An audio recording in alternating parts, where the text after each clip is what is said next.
Wait,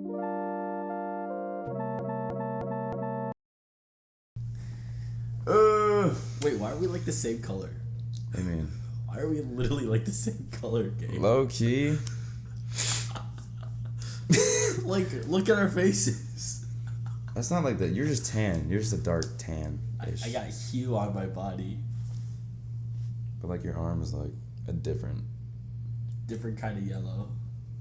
This is yellow? Okay. Anyway, welcome back to the Living Proof Podcast. I'm here today with Aiden. Are you recording? Yes, bro, I'm recording. This is the intro. I don't know why you decided to do that. But anyway, today we are going to be talking about not anything specific, just two events that I wanted to talk about that happened 2 weeks ago. Not last week, but the week before that. And they're just really important things that happened. And I think a lot of what happened in the world recently ties into not only Christian doctrine, but the way Christians are going about it. And so I wanted to bring it up with my friend Aiden here. Aye. So we're going to talk about two of these things. The first thing being the not wonderful, but very interesting assassination of Charlie Kirk, which is an American right-wing political activist who was doing his first stop for some tour at Utah Valley University for Turning Point USA, which is a company he co-founded. And I find it interesting how the immediate response, quote from news articles, was that President Donald Trump and members of the Republican Party blamed the members of the Democratic Party and left-wing or liberal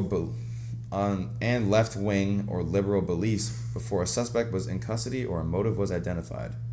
They literally just started blaming people, and I wanted to know your thoughts on that because I low-key have some stuff to say. But obviously, anyone getting assassinated, no matter who, like good person, bad person in general, not a great thing. Because at the end of the day, it's someone's life. That's like that could be someone's dad.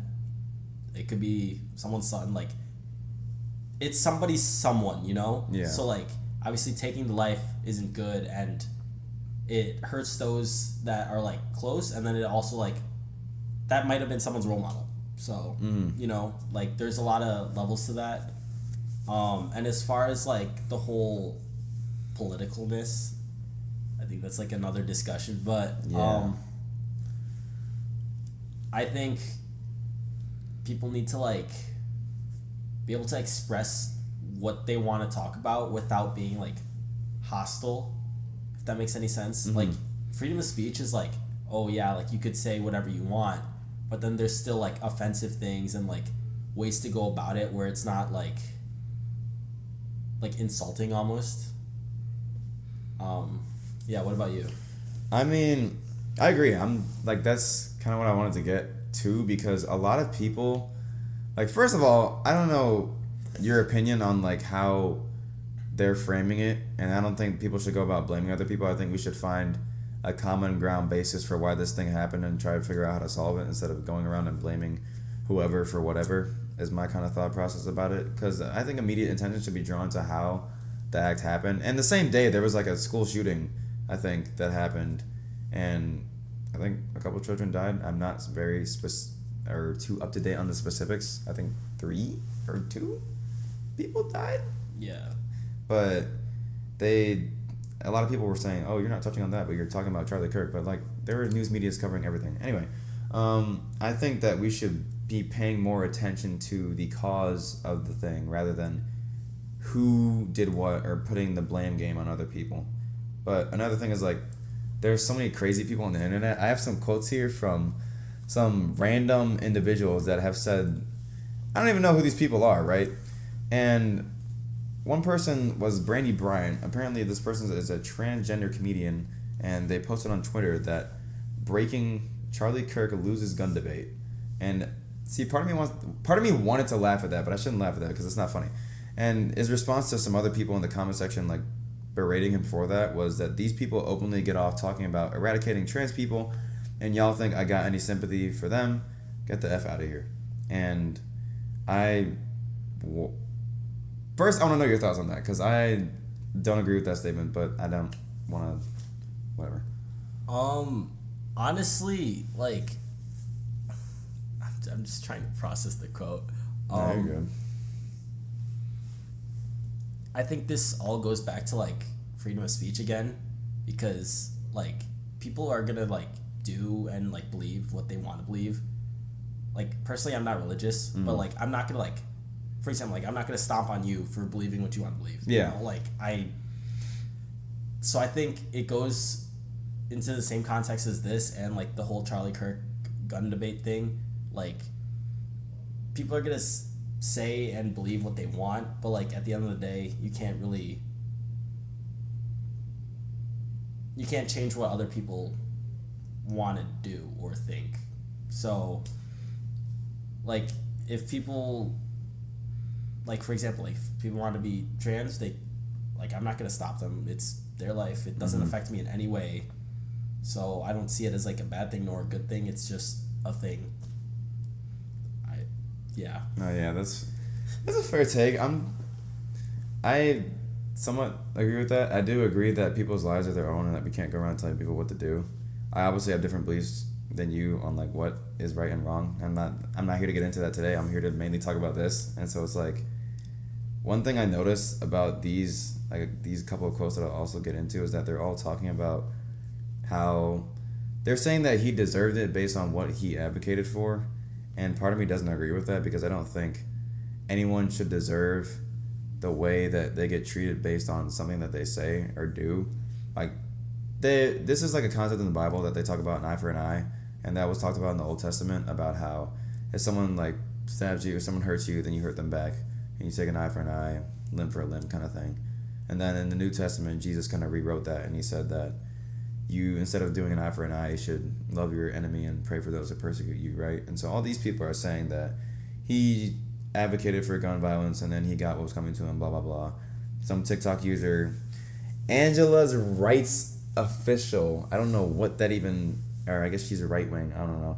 But she said, live by the sword, die by the sword. He did say that gun deaths were an acceptable side effect of gun rights, which is a reference to one of his debates where he said that there were going to be some unavoidable gun deaths as a result of our Second Amendment rights. And so a lot of people started bashing him for that and saying that he deserved what happened to him because he was advocating for the Second Amendment being upheld, which I think that there should be gun reform. I do not think that everything he said was right, but I'm not going to go around and take a gun and shoot him for it. Like, that's not the way you should respond to somebody disagreeing with you. And you should not respond to somebody that disagrees with you dying by saying, yay, oh my goodness, that person's dead. Like, that's not what we're supposed to... I feel like that's such a contradiction of even like normal human morality. Like, we're going around saying, oh, he got what he was coming to him, blah, blah, blah. Even if he... I don't think we have, as human beings, have a right to determine whether someone gets to live or die. I think that...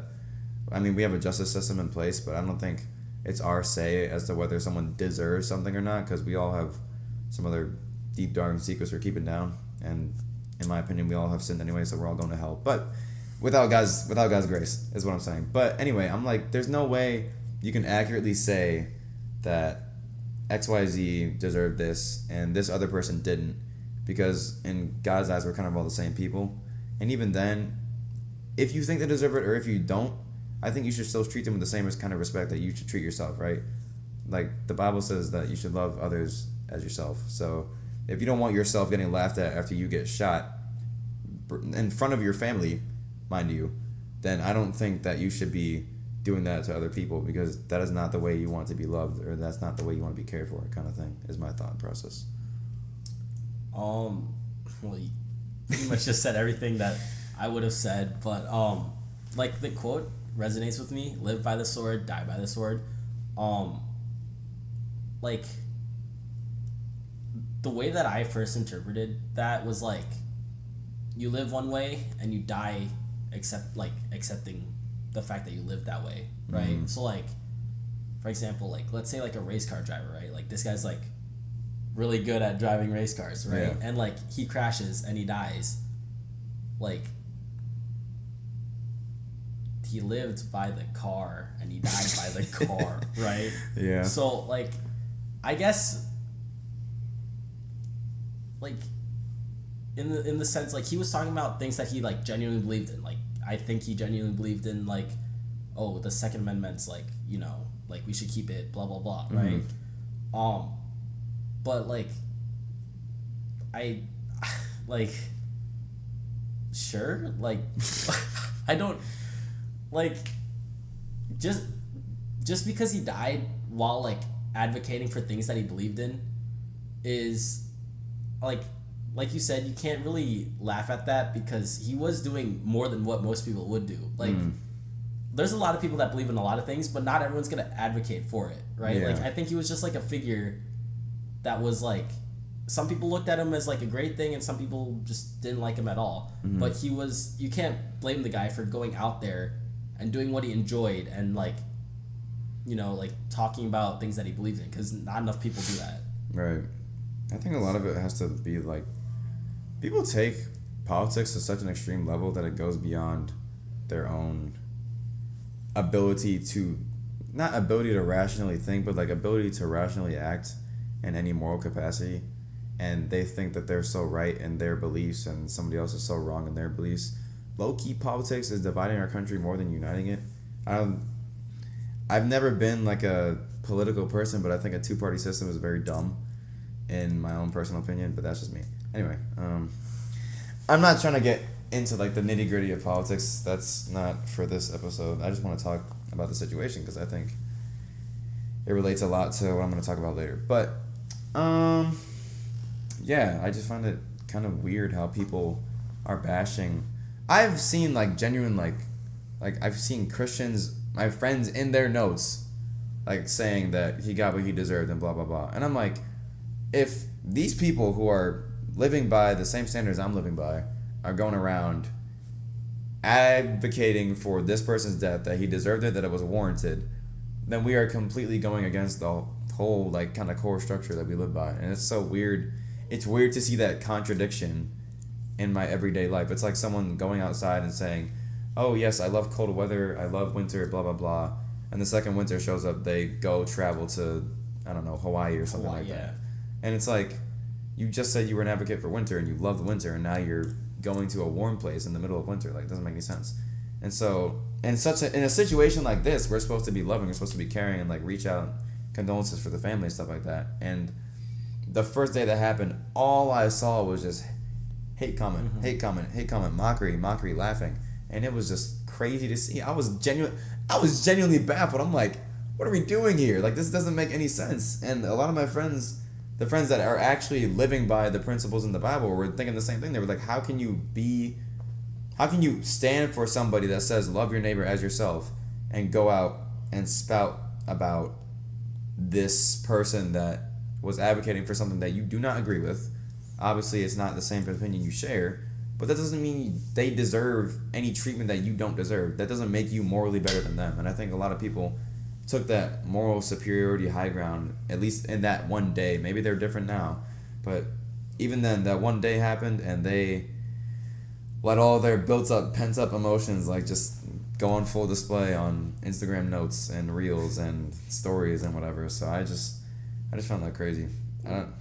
What do you think about? I believe he was religious, right? Wasn't he Christian? He was, yes. Yeah.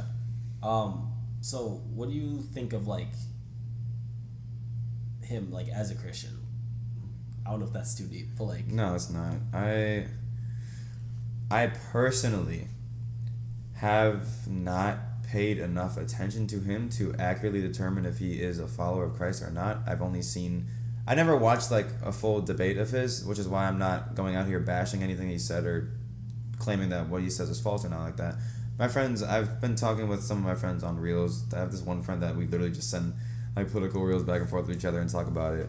So I have seen like clips and multiple things that he said and blah blah blah. And now, do I agree with some things that he said? No. Do I agree with some of the things he's advocated for? No. But when I say, I can't personally say if he is a quote-unquote good Christian or not, and I don't think anybody can. And the Bible says that we will know a good person, or we will know a follower of Christ by their fruits. Like, their faith will be shown throughout their works. Like, the works don't make them saved, but the faith is what saves them, and they act out their faith. So they will be living out their faith, and you'll see it through their actions. And so, if I were to genuinely assess Charlie Kirk's actions and be with him we don't know what he did in his personal life outside of what he was doing on Turning Point. So I have no idea if behind closed doors he was praying with God, giving time to God, blah, blah, blah. Now, if I were assessing this from an objective standpoint, I would say, okay, even if you were doing that behind closed doors, if you go out and spew something that is completely opposite, then obviously there's some conflict and interest there, and you have to go and reassess yourself and look at your faith and see what's different there. But I think that some of his things were... I think he had the right intentions with some of the things he said, and it was just definitely displayed poorly. I also think that some things he said were just wrong. But I don't think any of the things he outwardly said can determine his inward character in regards to Christ and his faith and stuff like that. So I will not say that he wasn't a Christian. I just don't know if some of the things he advocated for were directly backed by Christian theology, if that makes sense. Yeah. So, but I mean, I feel like everybody does that. Like, I'll say things in my life that are definitely not backed by theology, and it's not like I'm not a Christian. I just sometimes say things that are wrong or say things that are foolish, or my human nature gets to me. So I feel like in the same way, he will have said things, or he will have been in the heat of the moment, or blah, blah, blah, XYZ, that will have made him say things that may not be in line with what Christ was like or what Christ teaches. But at the end of the day, when he's laying down in his bed, he's remembering his salvation, he's thanking the Lord. I'm not one to judge that. I'm not going to say that his faith is invalid, because I have no right to kind of judge that, you know what I mean? Yeah. But yeah, I'm glad you asked that, because low-key, a lot of people have been thinking, they've been talking about that after he died and after he passed, and they were like, oh, this guy isn't a Christian, you can't possibly believe blah, blah, blah. And I'm like, dude, I personally, some of the things he said, I would not say align with the Bible, but to say that his entire faith is just voided would not make sense at all. Now, would I say you have to check his heart posture and change some of the things he said? Yeah, but everyone does. It's the whole point of being human. We are constantly working towards Christ and constantly working towards that salvation in spirit. So obviously, it's going to take a lot of adjustment and change from our past life to our new life, but that's the whole point of being a follower of God. Anyway, speaking of change from past life to new life, hey. Deportations, yeah. Dude, have you been actually following this at all? Have you seen any news about this or whatever? The ICE stuff? Yeah. Not real. I see the whole Instagram, you'll see a post one day. Yeah. But I don't have the time or energy to follow it. I occasionally I'll read about it, but I'm not tracking their every move. No, yeah, that's fair. I just don't have that much time. So I think I'm the same way. I look at stuff when stuff pops up, but I'm not outwardly going. Not because I don't care. I don't want anybody in this video or anybody anywhere else to think I don't care about these things. I care. I just have things that are directly related to me, and I have things that are by association related to me. These are things that are by association related to me, and I look into them as they progress and as more news develops and blah blah blah. Things that are directly related to me, I will look into constantly, blah blah blah, to understand what is going on and what I need to change about my life.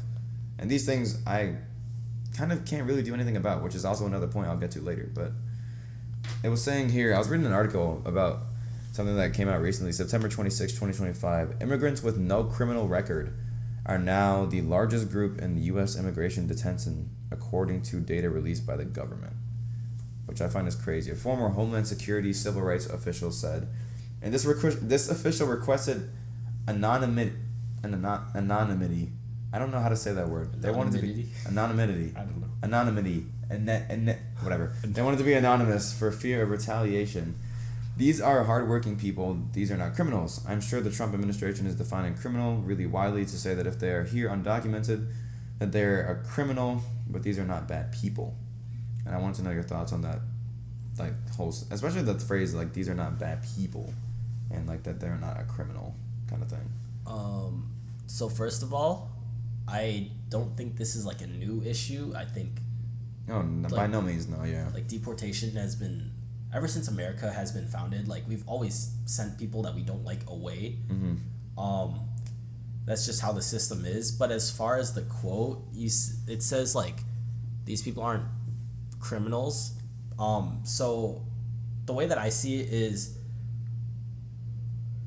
people come here for a better life, right? Right. And they may be breaking rules of like, oh, you can't enter, like, let's call it a ticket. You can't enter without your ticket, right? Yeah. But like, sure, it is illegal, but it's not like a violent crime. Like, they didn't kill anyone to come to this country, right? Yeah. So I don't know why we are treating them as if they did something that bad. Like, the way that America was founded was literally coming into the country without the ticket, right? Mm-hmm. So, like, the fact that we can go and turn it around to the people that want to be here and, like, are working hard. Like, I will say, like, some of the people that come here from different countries, like, for example, like, most of our grad students here are international students. Yeah. Exactly. So, and, like, saw, like, how, like, Harvard got, like, shut down because of the whole international stuff. Like, Mm-hmm. I think it's just not right to deny people better opportunities just because of where they're born or where they're from or, like, anything else. Right. So, yeah, that's my little spiel. No, I agree. I think a lot. This, like I said, it was by association, but part of this is low-key personal because my grandmother, she came from Jamaica, and so when my dad and my couple uncles and aunt were going through their high school, about to go to college, my grandma came here to get enough money.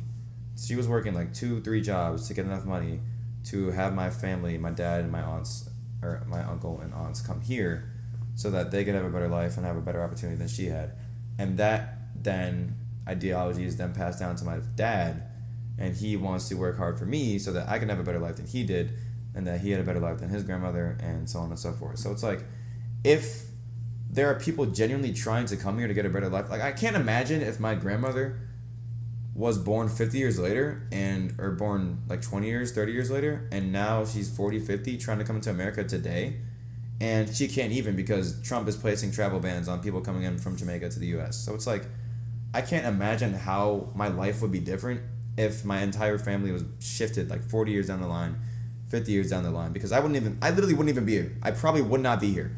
I wouldn't have even been born because my dad wouldn't have come here. My grandmother wouldn't have come here. My dad wouldn't have come here. My family wouldn't have come here. My dad wouldn't have met my mom. My mom wouldn't have had me. So, like, as a byproduct, I wouldn't even exist if people weren't trying to come here for a better life and weren't allowed to seek that better life out. And so now I think that trying to take that away from people based on, not even, because an update literally happened 2 weeks ago, a week or 2 weeks ago, that ICE can now detain people simply by the way that they look, so to speak. And it's like, now we're not even basing it off of what they've done, but if they look like they are illegal and undocumented, then we're going to we're going to detain them and investigate them because of the way they look. And I'm like, that is so backwards from everything that has happened in the last 100 years up until this point. And I don't understand why this is what we're pursuing as opposed to what you said, like violent crimes or something that actually is hurting the country, as opposed to people that are good citizens working towards the betterment of the country. Like, they're hard workers, bro. I will never see a harder worker than, like, someone that came to this country to fight for their right to have a family here. Like, there's never, because they actually understand what it's like to come from somewhere else to somewhere better and actually work hard for everything they have. And the people that are trying to kick them out are the people that have had things handed to them their entire lives. And it doesn't make any sense to me how you can switch that perspective and flip it around and say, yeah, now that I'm in power, I'm going to kick the people that are actually working hard out and then leave all the people that are fat and rich and doing nothing in here. And I don't care. I really don't care about saying that because it is genuinely true. Like, if you look at our government today, there are people that are sitting there doing nothing to go against the wrong things that Trump is doing and the wrong things that our government is doing, and just letting whatever is happening simply because their wallets are getting bigger and their house and life is lavish. And the people that are trying to get that lifestyle, trying to achieve what they see so vividly in our entire government, are the people that are getting kicked out and removed and taken away from everything they love and like. And it's just so ridiculous to me how that makes any sense for anybody, really, but especially the government that's supposed to, quote-unquote, protect us and be for the people. We the people, as the Constitution says, right? Like, that's crazy work. I think it's funny that you, or not funny. I think it's interesting that you brought that up because, like, going on off of that, like, think about, like, the hardest workers that you know, right? Like, oh, this is gonna sound bad, but generally speaking, like think of like hard manual labor jobs, right? Mm-hmm. Who's doing those jobs? It's usually Hispanic males, right? I'm not gonna say that they're documented or not. It doesn't matter. Usually it's them. They're hustlers. They are hungry, right? Like they understand hard work, right? But let's say you go to an average high schooler, tell an 18-year-old, oh, go do this manual labor for this amount of time. They're not gonna want to do it, right? So I think that having a workforce that is like wants to be better for the opportunities that we have is just good for society. Whereas if you have like, I don't know, like I don't want to say lazy people, but like unmotivated people, then it doesn't go anywhere. And like also like the whole H-1B visa thing for like companies, you know how like they have a fee for like $100,000 now for yeah, like they are intentionally gatekeeping jobs from people that aren't born here, that are like, that could be the best person. Like I'm gonna put this in a really harsh manner, but like let's say that you're a patient, right? You've got like, you need a surgery, but your doctor can't be your doctor because they're born from another country. Like it doesn't make any sense, you know? So I think that this is like a way, like honestly it just boils down to like mild racism, to be honest. Like I think that the government sees too many people coming in, and at the bottom line is just, oh, like we got to start gatekeeping essentially. Right. I think it also has to do with just them wanting, it's just more greed. Power. They want more power, they want more money, they want more things to themselves. And now Trump is literally passing laws to make rich people richer and poor people poorer. Like separate. I find it funny how it was called the United States of America, right? And yet everything that has happened in the past like couple months has been separating the people of America more and more, to the point where we are literally going to be might as well be two different countries in the same country. Like it's I don't even know what's going to happen in the next couple of years, and I'm considering moving. Like I'm genuinely considering moving when I become an adult, because I don't know if staying here is going to be the best, not even for me, but for the future of my family, for my kids, for their kids, for generations to come. Like I don't want them to have to deal with, if this is the route we're going to go down, I don't want them to have to deal with that. So it's just interesting to see. I think also how you were mentioning like the $100,000 visa, like people think getting documentation is easy. I didn't even know about it until I like looked into this low key, because obviously why would I have to look at that? That's not my thing. But now looking into it, like it starts, so you can start like getting an asylum or visa or something like that, and then you get a green card after 5-ish years based on family members, and then 3 years if you are married to someone that is in the U.S. So that's already 3 to 5 years just based on that. And then there's around 1 year for the U.S. Customs and Immigration Service to actually like process your application. So even waiting a year for an application process is low-key crazy. But it's, so based on this, it's supposed to be 4 to 6 years. But then there have been companies, like there's different categories of the applications, and so there's immediate relative, which is like your spouse or your parent or your child under 21, in which that will usually be, that could be processed relatively quickly. But then there's preference cases, which is like your sibling or cousin or aunt or uncle or something like that. And these preference cases can be backlogged, and that's what people talk about. I hear so many stories. I've heard so many stories from my friends actually about how either their family members or someone they know has been trying to get a visa or applied to get a visa like 10, 15, 20 years ago, and it's just backlogged because of these services that are, I don't know if they're doing this intentionally. They have to be, because otherwise why would it take 20 plus years for something that should take 4 to 6? And so it's from these countries like Mexico, Philippines, India, and China that are they have a high influx of people trying to apply, trying to come in, and so they can get backlogged, and people either don't want to get them processed immediately or don't want to deal with that influx of applications, and so they have to wait 20 years, they have to wait 30 years. And I find it so interesting that you could be working towards you could be working towards naturalization process your entire time you're in America, right? Beyond the 19-year mark, going to 20 years, about to get it the next day, the next month, the next year, and then ICE could break into your house and detain you because you are not a quote-unquote citizen. Yeah. Even though you've been waiting on the process that is supposed to naturalize you for 20 years now, and suddenly it's your fault because you did try to do things the right way, and you're gonna get arrested and criminalized for it. That makes zero sense to me, and it's a total roundabout. If anything, they should be trying to get these applicants processed faster so that there could be less undocumented people. I feel like that is better of a solution than it is to kick those people out and send them back to where they were trying to leave from. And I don't know the reason for people trying to seek asylum here. I don't know why they want to leave their countries.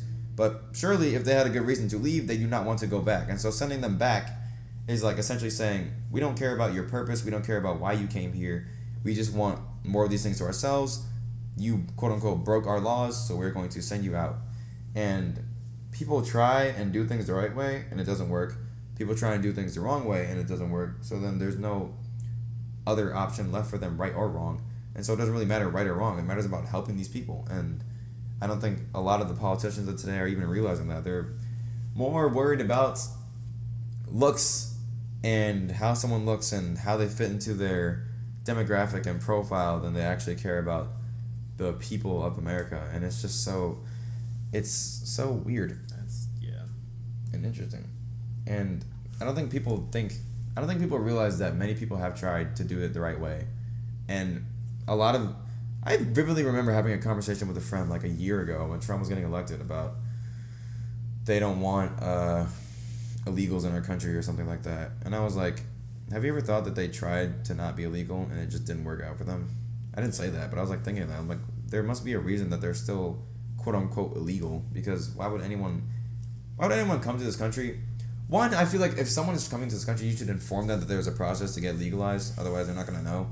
And two, if they already know about the process, then you should help them speed that process along so that they don't have to go through the repercussions of not going through that process. But that's just me. Maybe I'm just the person that wants to help better the people. I don't know.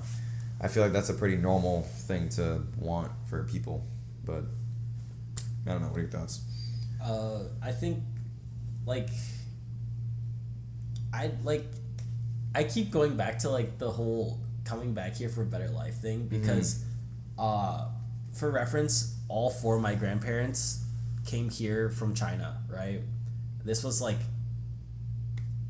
probably between the world wars. So they came here, or one set went to Canada, one set came here, but they both ended up running a Chinese restaurant, right? And I think about this a lot, but I don't really talk about it. So doing that obviously takes so much work and dedication. Not only do most of them never come here knowing English, they just don't have any money. So the fact that they're able to do this is kind of insane to me, because if you started even speaking English, just trying to start a restaurant and making a life, do you know how hard that is? I literally cannot imagine. I don't know how people start their own businesses. I was thinking about it the other day. How do you, people that start business, even on here on campus, Cravings or all these small restaurants that are along campus, how do you start that? Especially these, you can tell these people obviously came from other countries to start their businesses here to have a better life. So it's how do you go about doing that in a place you don't know anybody or anything? It's crazy to me. So I was thinking about how most, me and you probably can't go start a business like that, even though we know perfect English and are fairly educated. Right. I say fairly because you're educated. I'm average intelligence. But, I don't know about me being more intelligent than you, man. If people don't come here and do that, then we just won't have any Chinese restaurants, right? Mm-hmm. So they add things that we don't, because most people when you grow up, they're oh, what do you want to be? Doctor, lawyer, engineer, blah blah blah. But if everyone wants to do that, no one's gonna be on the other end having restaurants and stuff, which is another aspect of society. So I find it weird, but also kind of it's just stupid that we're gatekeeping the people that are willing to be the foundation of our society, because we just keep going up. There's always the next big thing that is gonna make $500,000 a year. That's everyone's goal, right? But then there's some people that are willing to come into this country and be happy with $40K just running a restaurant.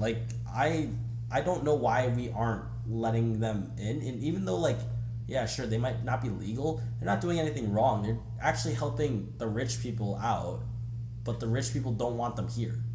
That's what I'm saying. They're helping make the rich richer, exactly. But they don't want them. They don't want more money, but they're trying to kick them out to get more money.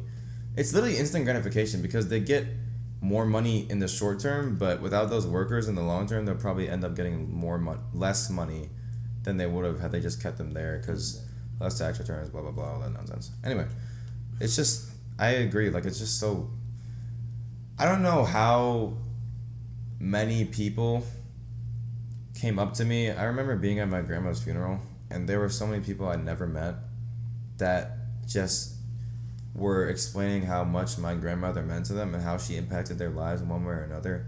How she was a wonderful teacher, how she always helped everyone she came to, how she was just a great person to be around, could talk, have a conversation for hours, and all these people telling all these stories about my grandmother who I only saw I saw her a lot in my life, but even then, later in my life, I didn't see her that much because I was getting older, obviously, and so I would see her every now and then, and I didn't think much of it, but now, like, going to hear all these stories about how she's impacted people, I can't imagine if my grandmother was not here in this country to help those people and benefit them the way that they were benefit. And that goes then down a generation further, like my uncles and my aunt and my dad, and affecting my mom, and that going to her family and her side, and then that creating me and my brother and us affecting the people that we're around right now. So it's like there's so much generational impact that you are robbing this country of by not letting this happen. And people could say that, oh, I can't even say anything. Like, I don't know what genuine reason you would have to let people not come here and to keep the country, I'm not going to say predominantly white, but predominantly white, and remove the diversity, because it's just, I don't understand what you're losing by, like they say America is like a mixing pot, right? Like everything, every culture, all the cultures come together, all the religions, a lot of diversity, all religions, all lifestyles, they can come together in America, and that's what makes it so great. It's a melting pot of everything that the world has to offer, kind of thing. And they say America is the greatest country, and so everything's going to want to come here. Why wouldn't you want more of what makes every other country great into your great country, as opposed to taking it all out and making our country less great? Because me and my friend were talking, we're like, America's low-key not the greatest country anymore, because just the way it's handling everything around. Like, is it a great country to find opportunities? Yeah, but that's if you get lucky, and that's if you don't get profiled, and that's if you don't get kicked out, and that's if you don't do this and that and the third. Like, there are so many now stipulations to what was once a very smooth and obviously easy process, to the point where it's like, is it even worth trying to come here anymore, or should I go somewhere else? Should I go to Europe? Should I go to Canada? Should I go somewhere else? Like, it doesn't, it's so crazy how now there are other options to the greatest country ever, and other options to making your life great, as opposed to just America. And I feel like it's because these people in power are corrupt, and they're going with their flesh instead of trying to follow the Lord. But yeah, I think it's like the capitalistic viewpoint, even though they go against like the smart decisions, like the amount of resources that we spent trying to keep people out and push people out, right, is ridiculous to me. And like, sure, they use like tax money, but like everyone pays tax, right? Like, I'm pretty sure even the people that are not supposed to be here still pay taxes, right? Like income tax. So they're essentially paying for themselves to get kicked out, and like the rich people are backing it too. And like, even like the money I make working now and the money that you make goes to like these things that we have no control over, and it's spent on the stupidest things. Like, if I could choose where my money went with my taxpayer dollars, I would choose stuff that actually is going to benefit our country instead of paying for people to get kicked out, bro. Like, yeah, or paying for systems to be removed. Like, why are we? I'm not trying to put my tax-paying dollars into the White House having a new ballroom. Like, that's not where I want my money to be going. I don't even know why that's I don't. The priorities of our country are so skewed and messed up that it just doesn't. It doesn't make, a lot of it just doesn't make sense. Like, I keep saying it doesn't make sense because it genuinely doesn't. And the thing that grinds my gears are things that don't make sense. So I will always get constantly heated and aggravated at this country because everything they do just does not make any logical and viable sense. At least not anything I've seen recently. I don't know. Before, maybe I was younger and more naive. Didn't really see the cons when Obama was president. And even maybe during Trump's first term, I didn't really notice anything. But now, everything. Yeah, you can't really not. You can turn your head left, right, up, down, and you will notice something. You can't really avoid it. I think What I wanted to say about both these situations, before I do that, do you have anything you want to ask about just this stuff in general and like to me? I think we cover. Oh, okay. So, you know how like I don't know how to phrase this delicately. I don't.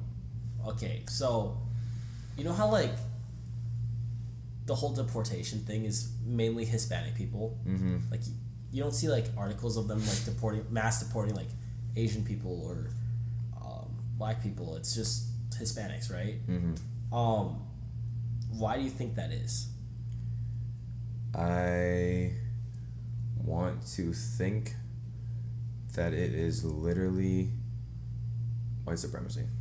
And that is probably the only reason that could get you anywhere. I don't see as much of people of my complexion or people of your complexion or people of, I don't know, I guess those are the other, there are other complexions out there that I can't think of off the top of my head, but I don't see people like that looking at Hispanic people, looking at minorities and saying, oh yes, I'm better than you because of the way I look or the way I was born in this country and you weren't, or I was here from my family and you weren't. And I'm not going to say it's white supremacy in the sense of they think they're better because I'm like they're white and the other person is not white, and I think that's part of it. I think it's also just a matter of they think that they have a right to be here, and they think that the people who weren't born here don't have a right to be here, whereas if we're being technical, nobody has a right to be here because America isn't even ours to begin with. So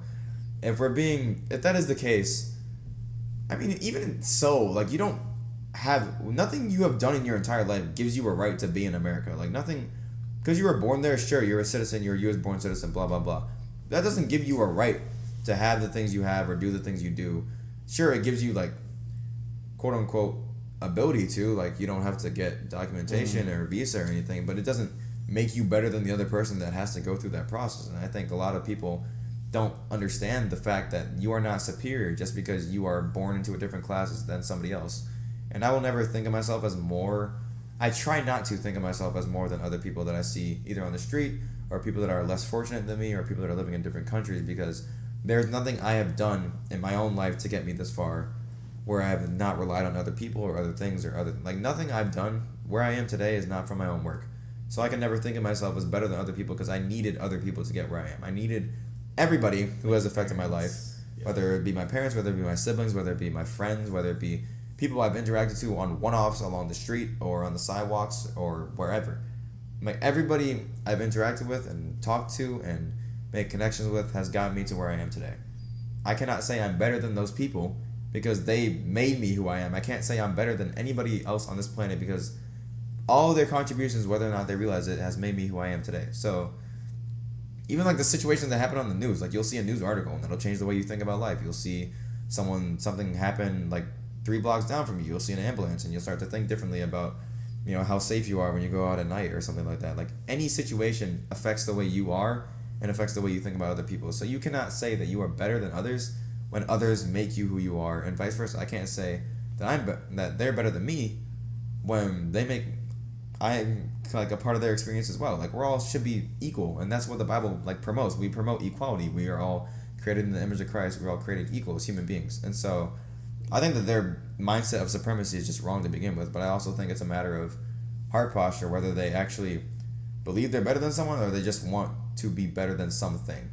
And I think that's a lot of people want to, like, they feel secure when they're better than something. They don't want it to be at the bottom of the barrel, so to speak.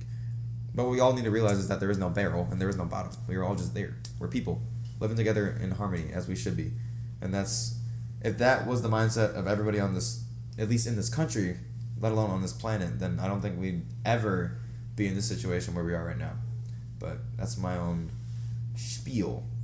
And I think that is kind of like related to, I'm glad you asked that, because that's a segue to my last point, that I think both situations, like the Charlie Kirk assassination and the ICE deportations, are both, they're in relation kind of to how we see, how one part of our country sees another and how one part of our country is treating the other, especially how people in power are treating the people that are lower than them. And I think that comes to, like you're saying, like a sense of superiority, supremacy and like thinking that you're better than another person based on something that you didn't even do. I guarantee, like, the people in power right now, I'm going to say this because I genuinely think it's true. I do not think Trump will be where he is without the 90% of the people he's interacted with in his life. Yep. Like, I genuinely do not think he'd be president without either money or the people, the connections he has, or I guess his building. I don't know. Like, his name being out there. Yeah. Like, without those things, I don't think he'd be where he is today. And he's now trying to frame himself as better than the things that got him there, which is so utterly foolish. It doesn't even make sense to me. But it's just a matter of these people thinking that they are better than their fellow man. And that's not what the Bible promotes. That's not what general morality should promote anyway. And it's just not how I would want to live my life. I'm sure it's not how you'd want to live your life either. So it's like, I don't know. A lot of random nonsense. Like the verses, I have Ephesians 4:25-32 here, which everyone says they quote the last verse a lot, like be kind one to another, but I think the context leading up to it is also very important. It says, so stop telling lies, let us tell our neighbors the truth, for we are all parts of the same body. And don't sin by letting anger control you. Don't let the sun go down while you are still angry, for anger gives a foothold to the devil. If you are a thief, quit stealing. Instead, use your hands to good hard work, and then give generously to others in need. Don't use foul or abusive language. Let everything you say be good and helpful, so that your words will be an encouragement to those who hear them. And do not bring sorrow to God's Holy Spirit by the way you live. Remember, He has identified you as His own, guaranteeing that you will be saved on the day of redemption. Get rid of all bitterness, rage, anger, harsh words, and slander, as well as all types of evil behavior. Instead, be kind to one another, tenderhearted, forgiving one another, just as God through Christ has forgiven you. And I think that part of that embodies obviously what we were talking about treating others with the same respect that you want to be treated with. But another one goes into kind of how we're seeing the people portray themselves to others. Like they're telling lies, they're being mean to their neighbor, they're having bitterness, rage, harshness, and so it's like all these things are unconscious with how we should be, and that's why the world is so messed up. And I think that if everyone were living by these standards, that nothing would even be this bad. Like, we would have a good life. It would be like 2012 again, where we were all getting McDonald's Happy Meals and life was good. Like, it would be so great if this were the norm, as opposed to, like, they're engaging on all these things that Jesus and Paul here are saying to get rid of. Like, I don't even know. It's just interesting to read that and to see the exact contrast happening in our world today. And it's like, definitely, the Bible is a book. The Bible is a book, for sure. But yeah. I like that quote. Right? Yeah. It goes deeper. Wait, how do you go back? Oh yeah, that's great.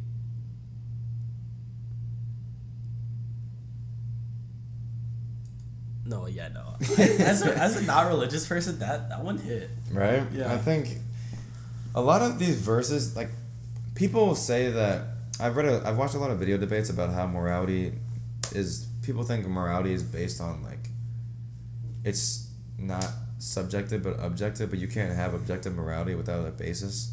And I think that this tying back to the Bible and having a basis is the most, at least, logical assumption for me, because this is where everything is going. This is literally where everything is going wrong. Like, we didn't get rid of bitterness. We have bitterness against each other. We have rage when things go wrong. We have anger and lashing out and, shooting people. We have harsh words and slander, all the people making fun of Charlie Kirk and blah, blah, blah, as well as all types of evil behavior, like the greed and the gluttony and all the stuff we see in our politicians and our government.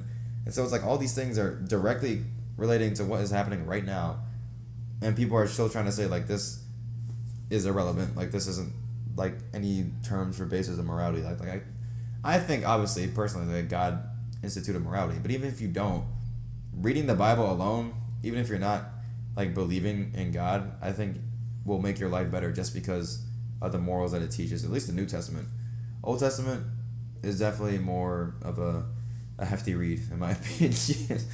But the New Testament has a lot of stuff that I think is, like, really beneficial, even if you're not, like, a believer in Christ. Like, it's just all good stuff to live by. The next section, I think, is also very applicative to what we're talking about. Like 1 Corinthians 12, verses 12 through 21. The human body has many parts, but the many parts make up one whole body. So it is with the body of Christ. Some of us are Jews, some are Gentiles, some are slaves, and some are free. But we have all been baptized into one body by one Spirit, and we all share the same Spirit. Yes, the body has many different parts, not just one part. If the foot says, I am not a part of the body because I am not a hand, that does not make it any less part of the body. And if the ear says, I am not a part of the body because I am not an eye, would that make it any less part of the body? If the whole body were an eye, how would you hear? Or if your whole body were an ear, how would you see? I lost my place. Okay. How would you smell anything? But our bodies have many parts, and God has put each part just where he wants it. How strange a body would be if it had only one part. Yes, there are many parts, but only one body. The eye can never say to the hand, I don't need you, and the head can never say to the feet, I don't need you. Which I think is very applicative to our government and kicking these people out, because they're essentially saying to an essential part of what makes our country, that we don't need them. And they're kicking them out, and they're sending them back to where they came from, which I think is a funny, ironic joke that we use nowadays, but it's actually happening more and more, and I was like, bro, we can't just keep ironically telling people to go back to where they came from, bro, because it might actually happen, and then we feel bad. But anyway, I just think it's kind of interesting how this section exactly lines up with what's happening, and how people are, saying that this person isn't like me, this person's not, say, if I were a Jew, this person's not a Jew like me, this person's not a Gentile like me, or this person's not free like I am, so I'm going to kick them out. I don't need them. They don't need to be part of our little body of government. The people.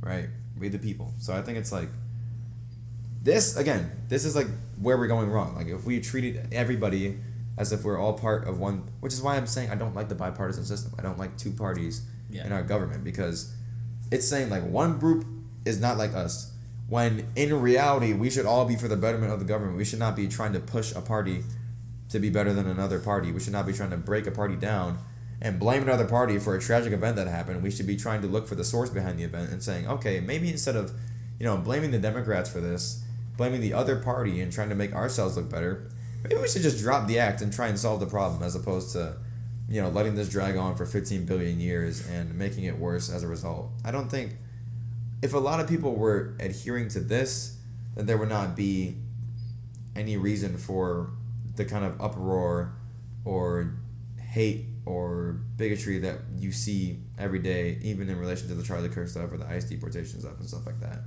I think also, people ask, you asked me if I thought Charlie Kirk was a Christian. People ask if Trump is a Christian all the time because he said stuff about it and he's talked about it. I think if he were genuinely, and if he is genuinely, that he needs to look at these sections of the Bible and reread the scripture to fully apply what it is that he is reading, if he has read it, right? Because if he can be a Christian, a Christ follower, so to speak, but if you can read this and not feel anything about at least what's happening in our day and age, or not feel anything about having two parties for our government and being divided as a country, then I don't understand how you call yourself a Christ follower at all, because you're literally in power, dividing our country against itself, and you think that you're doing the right thing. It just doesn't make any sense. And people will blindly follow him and say, he'll go up and talk about the Bible or say a verse, and they'll be like, oh my goodness, such a follower of the Lord, blah blah blah. But everything he's living out is just in complete contrast with what is actually being said here. And so how can you, like I was saying before, I can't say he is a Christian or he is not a Christian. I'm not going to definitively say that, but based on the way he is living, I genuinely do not think that he's trying to put any theology into practice.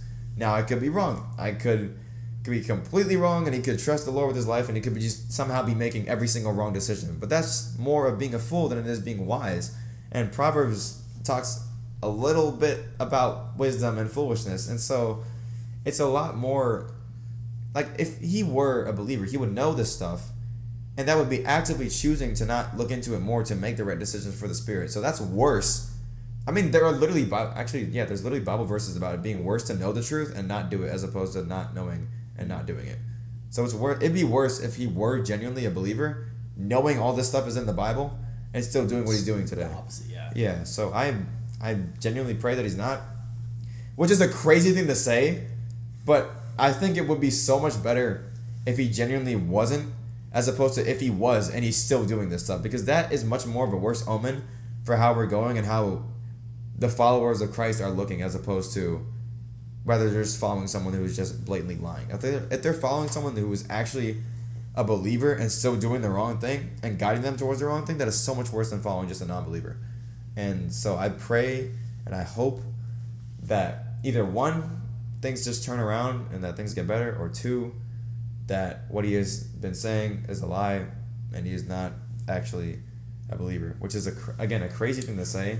I would never find myself saying that, but now, the more I think about it, it's like I would rather that be the outcome than the whole country turn to somebody who is living, who says they're one thing but just never right, who was living in like blatant contrast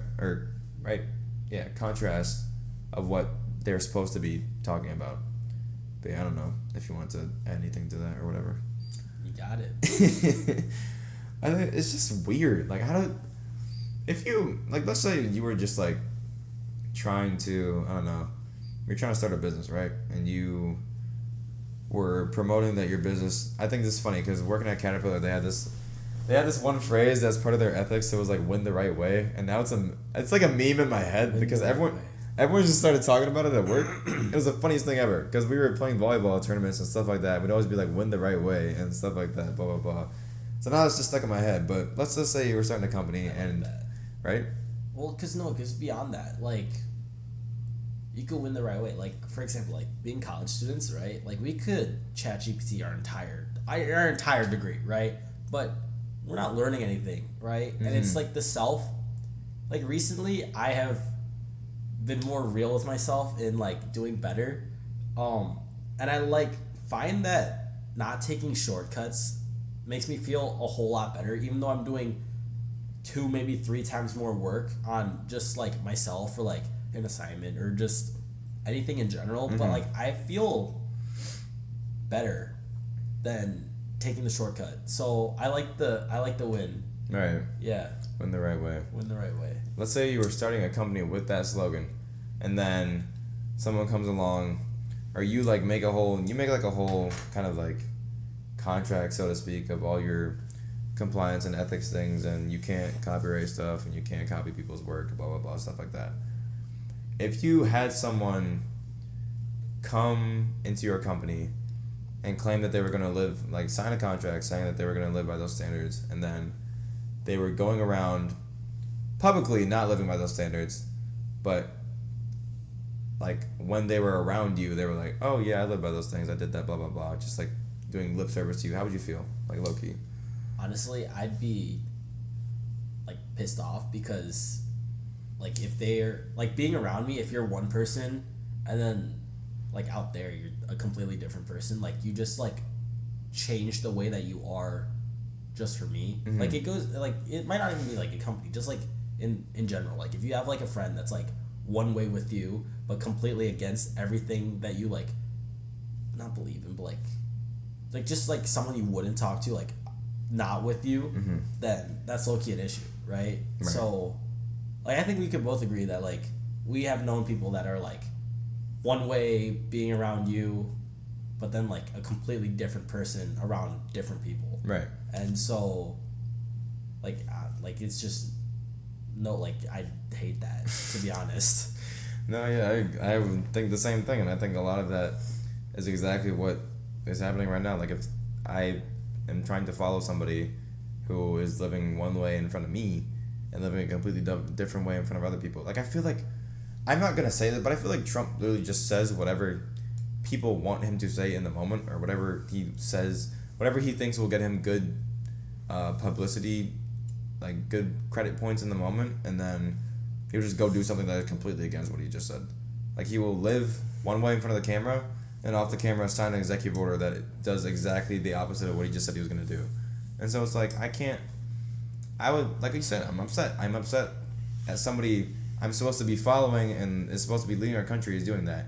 And in the same way, we are supposed to like live with kindness and respect. We're supposed to be as one body. So one body cannot think it's one part of the body. My ear can't think it's an ear and then act like a nose, because that's not going to work. My hand can't be a hand and act like a foot and think it's a foot when I need to like hit something, because it's not going to work. Like it needs to be what it's supposed to be when it's supposed to be that thing. And in the same way, we are supposed to be who we're supposed to be in God's eyes when we're supposed to be that person. But yeah, that's my random rant on that. I don't want to talk about the president anymore. I'm done. I don't want to talk about Trump anymore, bro. I'm done. But anyway, any closing comments? Already been here for literally an hour. Be kind to yourself. And be kind to others. And others, yeah. Be kind to yourself. Be as kind to others as you would be kind to yourself. I think that is like the overarching theme of today. Be kind to others like you would be kind to yourself, because that would take away from shootings happening. That would take away from deportations happening. What? One more thing. Gotta let things go. Low key.